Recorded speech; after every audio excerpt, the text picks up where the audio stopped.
Hi, it's on! Hello my friends, welcome back to the channel. I hope you have a lovely day because today it's a very beautiful sunny day in Bergen without rain. That being said, I hope you saw the video I posted about rainy days in Bergen and how can you actually enjoy them.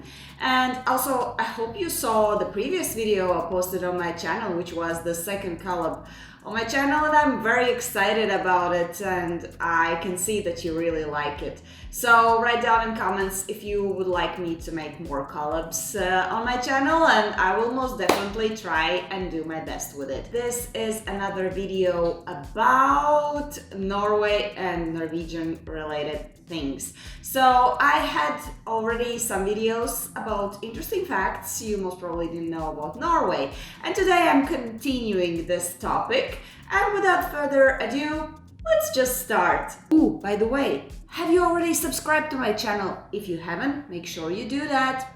I'm waiting. Time is ticking. Did you do it?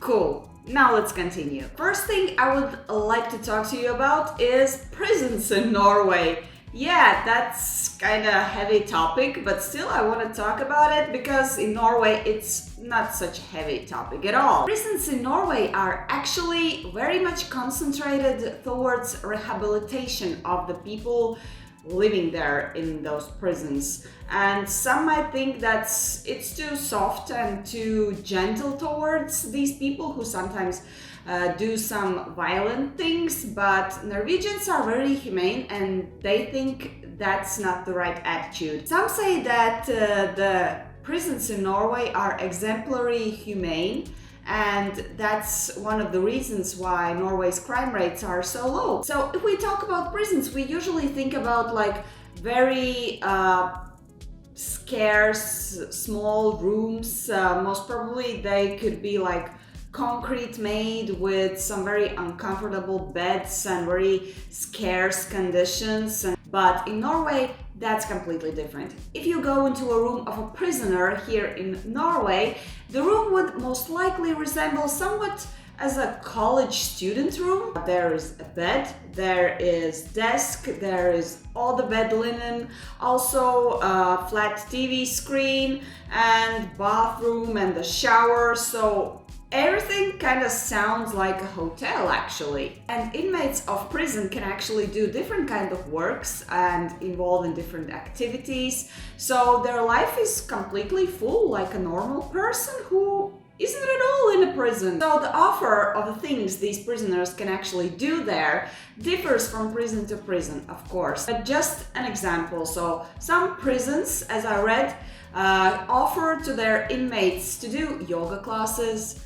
Some involve in cooking, some do and make some musical instruments or engage into becoming a musicians. I can't help but notice that right behind you are a whole bunch of very sharp knives. Yeah. Yes. Nobody here is worried about that, or? No. No. Should I be worried about that? No. You're not worried about it? I'm not worried about it. That is just for neck foot, that is not weapon.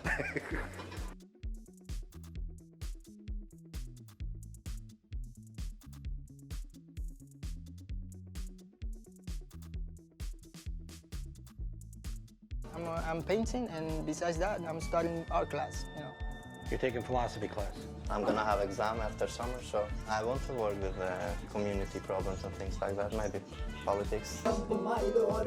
Music can actually open a lot of the creativity inside of them, and if it's one thing said about the guys here, they are very creative. And what is also interesting is that they are offered actually to have work and earn some extra money.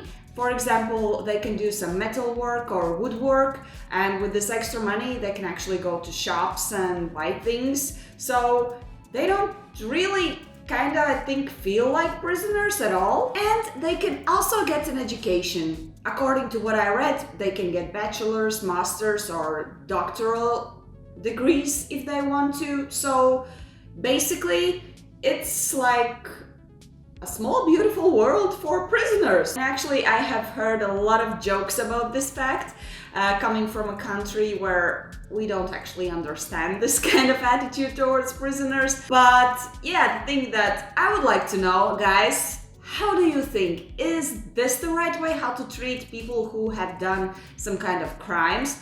Of course, I'm not speaking about like some small crimes and violences, but if we are speaking about serious things like people hurting other people, do they really deserve this kind of attitude? It's like 50-50. From on the one hand, in my opinion, it could be good, because if you throw a bad person in a bad atmosphere, maybe he will get more anger, and when he comes out, he just continues. And on the other hand, if you put this kind of person in normal conditions, maybe he truly will go through this rehabilitation and come out as a better person with so much support from the country. What are your thoughts? Write down in comments. And the last thing I wanted to talk to you about is that kind of surprised me because I wasn't actually aware about it. So let's talk about the things that always makes us smile, especially me because I love animals.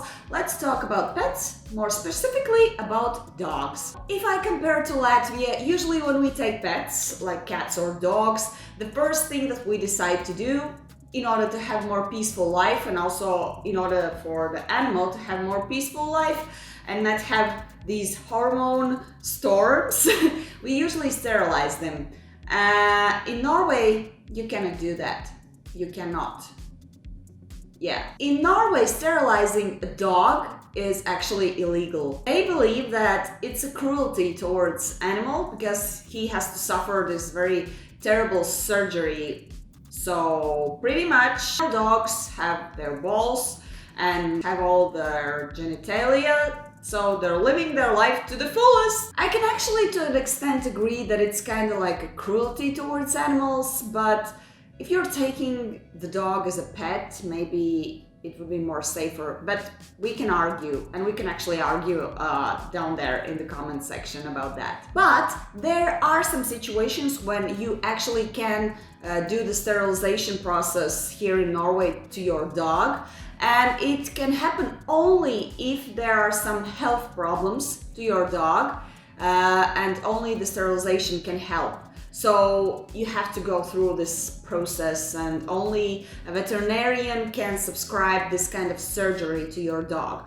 And I know that there are some like dogs who get quite aggressive during the mating period, and if things like that happen and your dog gets aggressive, that's like your responsibility to make sure he doesn't bite anybody or attack anybody.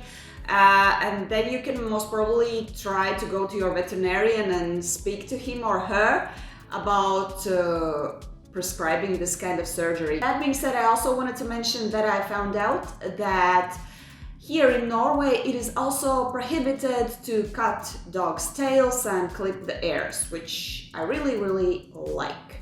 I think it's also kind of torture. And also, I just wanted to add this one from my point of view. I think it kind of makes sense if we speak about Norway, because during this half of the year while I'm living here in Norway, I haven't seen like any stray dog.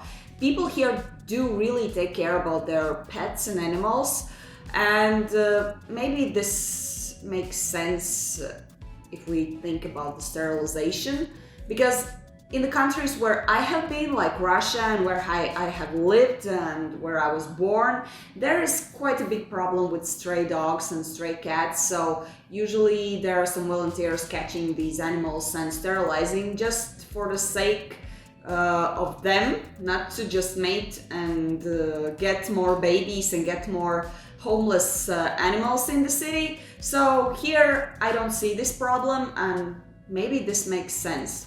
What are your thoughts about it?